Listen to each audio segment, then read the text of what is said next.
ವೀಕ್ಷಕರೇ ಎಲ್ಲರಿಗೂ ನಮಸ್ಕಾರ. ನೀವು ನೋಡ್ತಾ ಇದ್ದೀರಾ ಜಾಗೃತಿ ವಾಯ್ಸ್. ನಾನು ನಿಮ್ಮ ಅಪೂರ್ವ. ಬೆಂಗಳೂರು ರತ್ನ ಬಡವರ ಬಂಧು ಜನಮೆಚ್ಚಿದ ನಾಯಕ ಡಾಕ್ಟರ್ ಅಂಬರೀಶ್ ಜಿ ಅವರ ಕನಸು ನನಸಾದ ದಿನ ಎಂದೇ ಹೇಳಬಹುದು.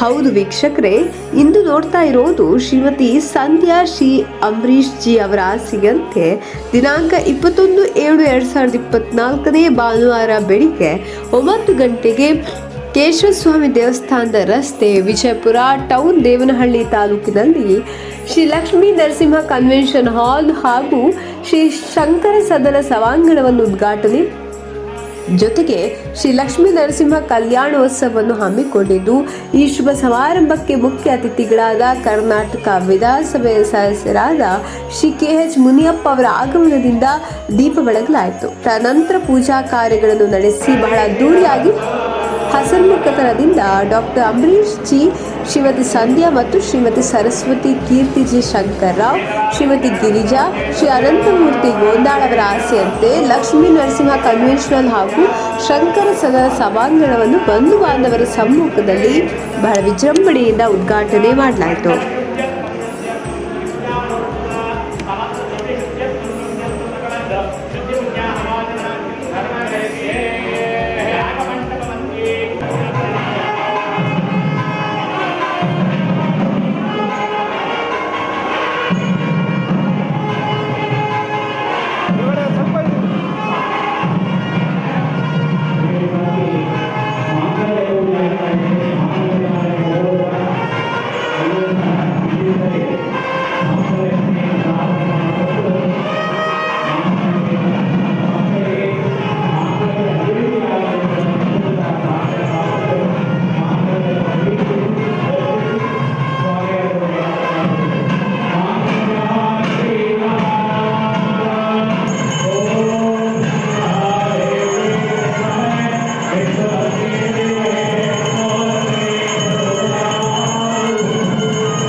ಈಗ ವಧುವಿನಗಳಿಗಾಗಿ ಪುರೋಹಿತರಾದಂತಹ ಗಿರೀಶ್ ಭಟ್ರವರು ವಧುವಿನಗಳಾಗಿದ್ದಾರೆ.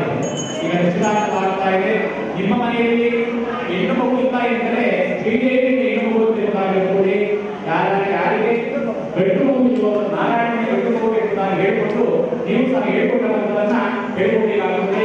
ಈಗ ಮೊದಲು ಹೆಣ್ಣಿನ ಹೇಳ್ಕೊಳ್ಳಿ, ಹೆಣ್ಣಿನ ಕಡೆ ಹೇಳ್ಕೊಂಡು ವಾಚಾರತ್ತ ಮಯಾನ್ಯ ಉತ್ಕಾಂತಂ ಶ್ರೀಕೃತಾತ್ಮಯ ಕನ್ಯಾವಲೋಕನವಿದು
ಶ್ರೀನಾರಾಯಣನಿಗೆ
ಕ್ಲೋಸ್ ಆಗಿ ಅಣ್ಣ ಹೇಳಿ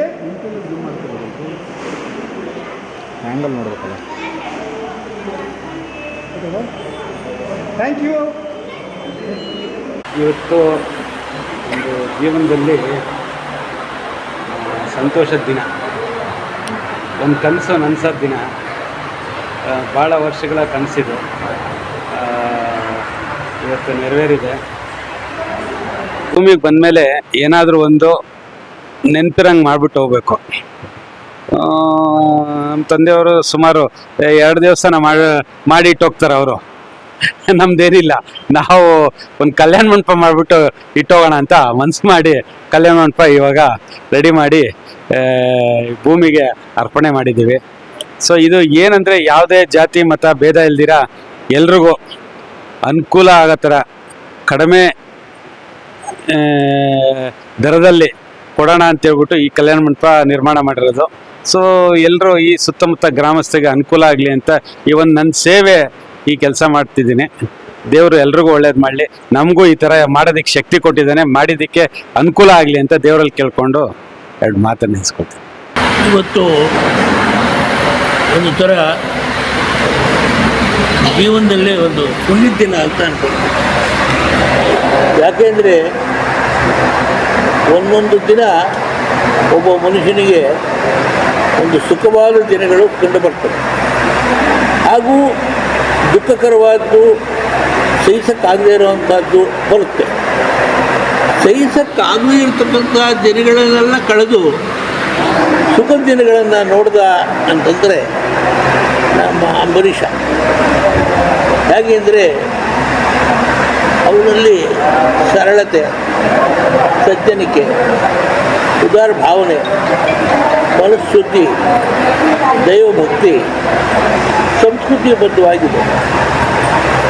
ಹೆಂಗಿದು ಇದೆ ಅನ್ನೋದು ನಾವು ಅರ್ಥ ಮಾಡಬೇಕಾದ್ರೆ ಪ್ರಭಾವ ಪೀಡಿತವಾದಂಥ ಸ್ಥಳಗಳಲ್ಲಿ ಬಂದಂಥ ಆ ಕಾಲದಲ್ಲಿ ಭಾಳ ಸ್ಪಂದಿಸಿದೆ. ಲಾರಿಗಟ್ಟಲೆ ತೊಗೊಂಡೋಗಿ ದಾನ ಧರ್ಮಗಳನ್ನು ಮಾಡ್ತಾರೆ. ಚಳಿಯಲ್ಲಿ ನಡುವವರಿಗೆ ಕಂಬಳಿ, ಹೊಟ್ಟೆಗೆಲ್ಲ ಅಂದವ್ರಿಗೆ ಊಟ, ಏನು ಬೇಕು ಅದೆಲ್ಲ ಸಹಾಯ ಮಾಡಿದ ಆಕೆ. ಎರಡನೇದು ಇನ್ನೂ ಒಂದು ಸಲ ನೋಡೋಕೆ ಹೋದಾಗ ಶಾಲೆಗಳಿಗೆ ಹೋದ.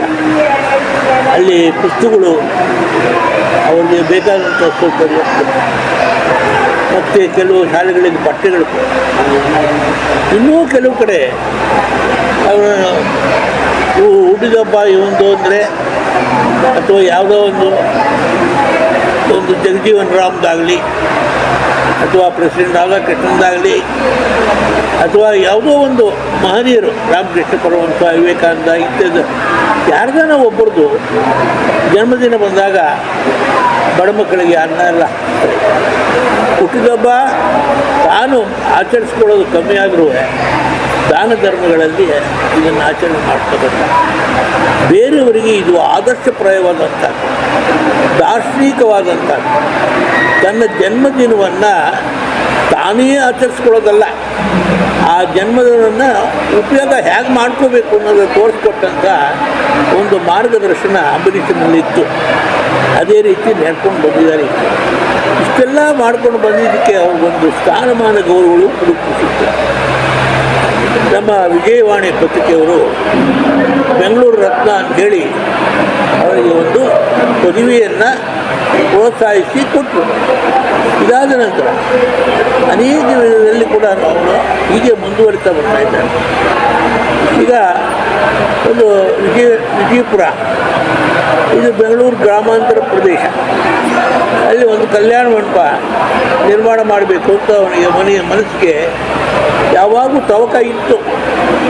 ಏನಾದರೂ ಒಂದು ಮಾಡಬೇಕು ಅಂತ ಅಲ್ಲಿನ ಜನರನ್ನು ಸಂಘಟಿಸ್ಕೊಂಡು ಬೆಂಗಳೂರಿನಲ್ಲಿ ಇರ್ತಕ್ಕಂಥ ಯಶವಂತಪುರದಲ್ಲಿ ವಾಸವಾಗಿದ್ದವನು ಅಲ್ಲಿನೂ ತಾನು ಇರುವಿಕೆಯ ನಿತ್ಯದ ಸತ್ಯವನ್ನು ಪ್ರತಿಪಾದನೆ ಮಾಡ್ತಾ ಅಲ್ಲಿ ಕೂಡ ಒಂದು ಕಲ್ಯಾಣ ಮಂಟಪ ಪ್ರಯತ್ನ ಮಾಡ್ದ. ಅಲ್ಲಿ ಪ್ರಯತ್ನ ಮಾಡಿ ಲಕ್ಷ್ಮೀ ನರಸಿಂಹ ಕನ್ವೆನ್ಷನ್ ಹಾಲ್ ಮತ್ತು ಶಂಕರ ಸದನ ಈ ಪ್ರಮಾಣವಾಗಿ 2 ಕಲ್ಯಾಣ ಮಂಟಪ ಒಂದೇ ಸ್ಥಳದಲ್ಲಿ ಇರೋದು ಮಾಡ್ತಾರೆ. ಇವತ್ತು ಬಂದಿದ್ದರು ಕೆ ಎಚ್ ಮುನಿಯಪ್ಪನವರು ಮತ್ತು ಯಶವಂತಪುರದ ಕೌನ್ಸಿಲರ್ ಜೈಪಾಲ್ರವರು ಬಂದಿದ್ದರು, ಅನೇಕ ಗಣ್ಯ ವ್ಯಕ್ತಿಗಳು ಬಂದಿದ್ದರು, ಉದ್ಘಾಟನೆ ಮಾಡಿದರು.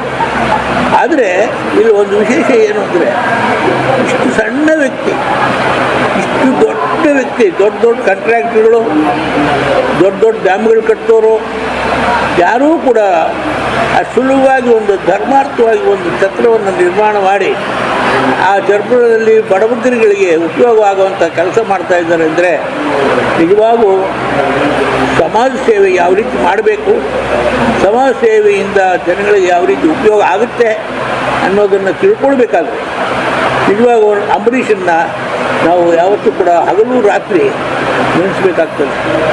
ಇದು ಒಂದಿನದ ಕಥೆಯಲ್ಲ, ಇದ್ರ ಮೇಲಾಗಿ ದೈವಭಕ್ತ.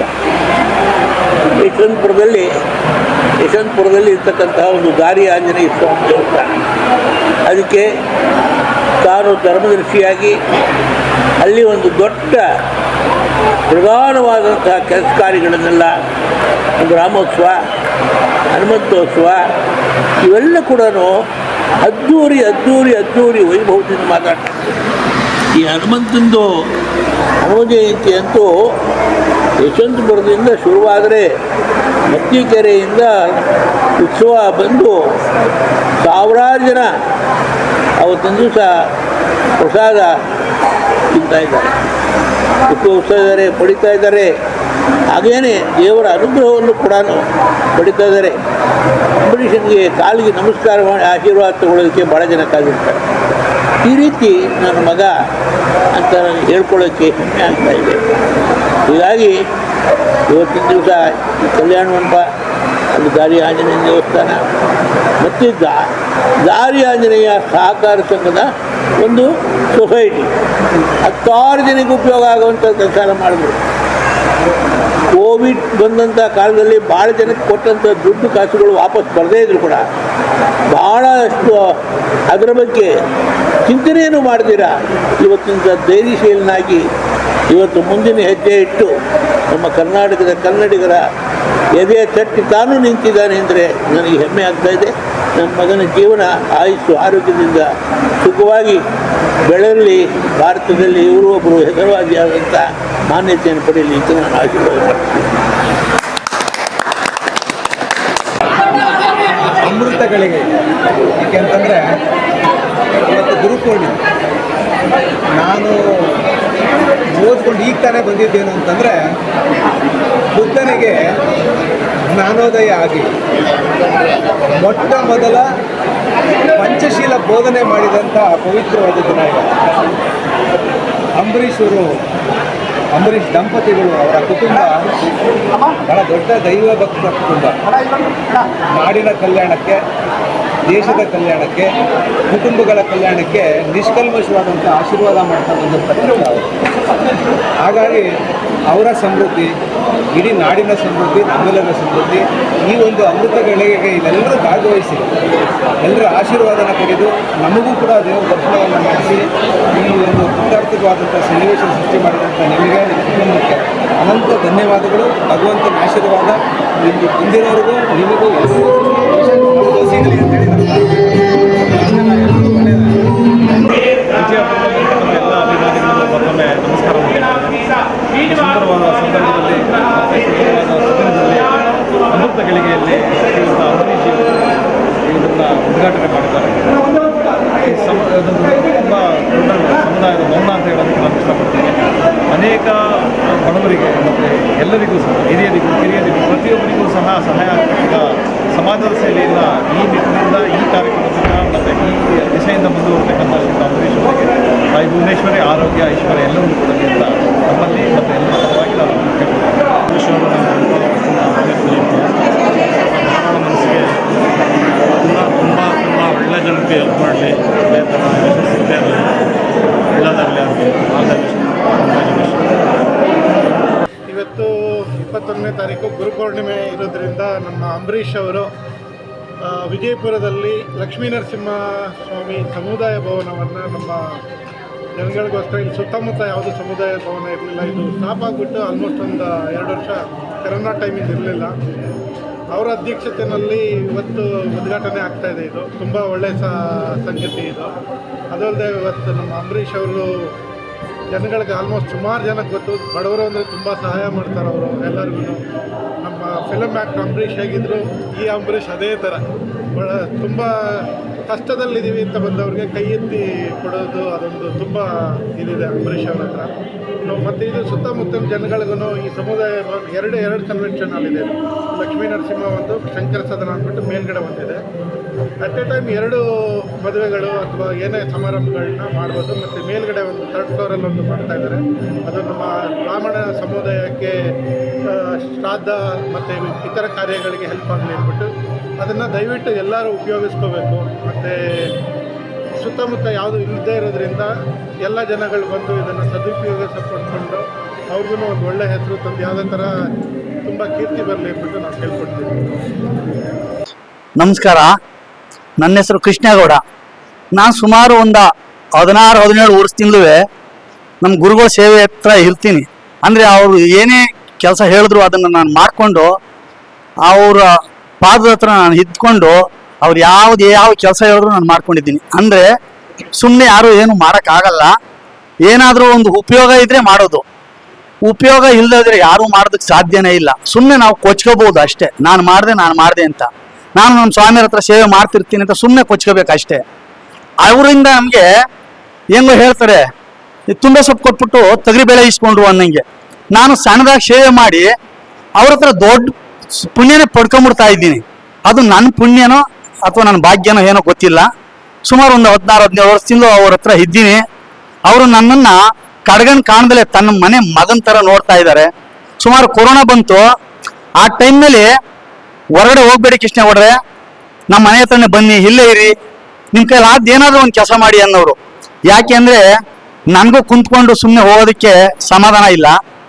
ಅವ್ರಿಗೂ ಮನಸ್ಸು ಏನು ಅನ್ನಿಸ್ತಾ ಇತ್ತು. ಯಾಕೆಂದರೆ ಅವರು ಕೆರೆ ನೀರನ್ನು ಕೆರೆಗೆ ಚೆಲ್ಲು ಅಂದಂಗೆ ಭಗವಂತ ಮತ್ತು ಅಂಬಾಭವಾನಿ ಅವ್ರಿಗೆ ಎಲ್ಲಿಂದ ಯಾವುದೋ ಥರದಲ್ಲಿ ಮುರ್ಕಾಸ್ ಬಂದರೆ ಅದನ್ನು ಹಾಗೆ ಚೆಲ್ಬಿಡ್ತಾ ಇದ್ರು.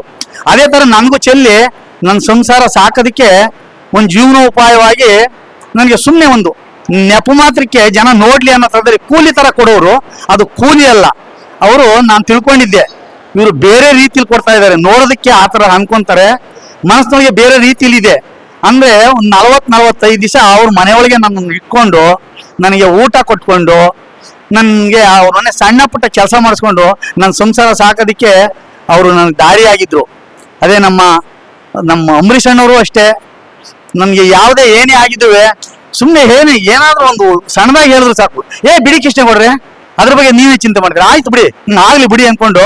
ಅಂದರೆ ಏನು ಅಂದರೆ ಅವ್ರು ಬರೀ ಉಸ್ನಗ ನಗಾಡ್ಕೊಂಡೆ ಅವ್ರು ಏನೇನು ಮಾಡಬೇಕು ಅದನ್ನ ಮಾಡ್ಬಿಡೋರು. ಅವ್ರು ಬಂದು ಎದುರುಗಳ ಮಾಡೋಕ್ಕಾಗಲಿಲ್ಲ ಅಂದ್ರೂ ಬೇರೆಯವ್ರ ಕೈಲಿ ಮಾಡೋರು. ಅದು ಭಗವಂತ ಏನೋ ಯಾವುದೋ ರೂಪನ ತೋರಿಸ್ತಂತಲ್ಲ, ಆ ರೀತಿಲಿ ಅವ್ರು ಬರಲಿಲ್ಲ ಅಂದ್ರೆ ಬೇರೆ ಥರದಿಂದ ಯಾವುದಾದ್ರೂ ಒಂದು ಉಪಯೋಗ ಮಾಡಿ ನಮ್ಮ ಕಷ್ಟನ ಪರಿಹಾರ ಮಾಡ್ತಾ ಇದ್ರು. ಇಂಥವ್ರ ಹತ್ರ ನಾನಿರೋದು ನನ್ನ ಪೂರ್ವ ಜನ್ಮದ ಪುಣ್ಯವೇ ಸರಿ ಅಂತ ಹೇಳಿ ನಾನು 2 ಮಾತು ಮುಗಿಸ್ತಾ ಇದ್ದೀನಿ. ಧನ್ಯವಾದ ಸರ್. ನಮ್ಮ ಹೆಸರು ಕಿರಣ್ ಅಂತ ಹೇಳ್ಬಿಟ್ಟು ಸರ್, ಈ ದಿನ ಅಂಬರೀಷ್ ಅಣ್ಣವರು ಲಕ್ಷ್ಮೀ ನರಸಿಂಹ ಕನ್ವೆನ್ಷನ್ ಹಾಲ್ನ ಉದ್ಘಾಟನೆ ಮಾಡಿದ್ದಾರೆ. ಅವ್ರಿಗಿಂತ ಹೆಚ್ಚಿನದಾಗಿ ನಮ್ಮೆಲ್ರಿಗೂ ಖುಷಿಯಾಗುತ್ತೆ. ಅಂಬರೀಷ್ ಅಣ್ಣವರು ಇನ್ನೂ ಉನ್ನತ ಮಟ್ಟಕ್ಕೆ ಬೆಳಿಬೇಕು ಅನ್ನೋದು ನಮ್ಮೆಲ್ಲರೂ ಆಶಯ. ಅವ್ರ ಜೊತೆ ಇರೋರೆಲ್ಲ ಆಶಯ ಅದೇ ಆಗಿರ್ತದೆ. ಹಾಗಾಗಿ ಅಂಬರೀಷ್ ಅಣ್ಣವರು ಆದಷ್ಟು ಬೇಗ ಅವರು ರಾಜಕೀಯಕ್ಕೆ ಬಂದು ಇನ್ನೂ ಸಮಾಜ ಸೇವೆ ಮಾಡಬೇಕು, ಅವರ ದಾನ ಧರ್ಮ ಇನ್ನೂ ಉನ್ನತ ಮಟ್ಟಕ್ಕೆ ಬೆಳಿಬೇಕು ಅಂತ ಕೇಳ್ಕೊತೀವಿ. ಹಾಗೆ ಈ ದಿನ ಏನು ಗುರುಪೂರ್ಣಿಮೆಯ ದಿನ ಇರುತ್ತೆ. ಹಾಗಾಗಿ ನಮ್ಮೆಲ್ಲರ ಕಡೆಯಿಂದ ಅಂಬರೀಷ್ ಅಣ್ಣವ್ರಿಗೆ ಗುರುಪೂರ್ಣಿಮೆಯ ಶುಭಾಶಯಗಳನ್ನ ಹಾರೈಸ್ತಾ, ಅಂಬರೀಷ್ ಅಣ್ಣವರು ಆದಷ್ಟು ಬೇಗ ಬಡ ಜನಗಳಿಗೆ ಉಪಯೋಗ ಮಾಡಬೇಕು ಅಂದರೆ ಆದಷ್ಟು ಬೇಗ ರಾಜಕೀಯಕ್ಕೆ ಬರಬೇಕು. ಅಂಬರೀಷ್ ಅಣ್ಣವರು ಯಾವುದೇ ಕ್ಷೇತ್ರಕ್ಕೆ ನಿಂತ್ಕೊಂಡ್ರು ಗೆಲುವನ್ನ ಜಯಪಡಿಸೋದು ಅದು ತುಂಬ ಸುಲಭವಾಗಿರುತ್ತದೆ ಅಂತ ನಾನು ಕೇಳ್ಕೊತೀನಿ. ಗೋಂದಾಳ ಅನಂತಮೂರ್ತಿ ಅವರಿಗೆ, ಗೋಂದಾಳ ಅನಂತಮೂರ್ತಿ ಅವರಿಗೆ, ಗೋಂದಾಳ ಅಂಬರೀಷ್ ಅವರಿಗೆ, ಗೋಂದಾಳ ಅಂಬರೀಷ್ ಅವರಿಗೆ.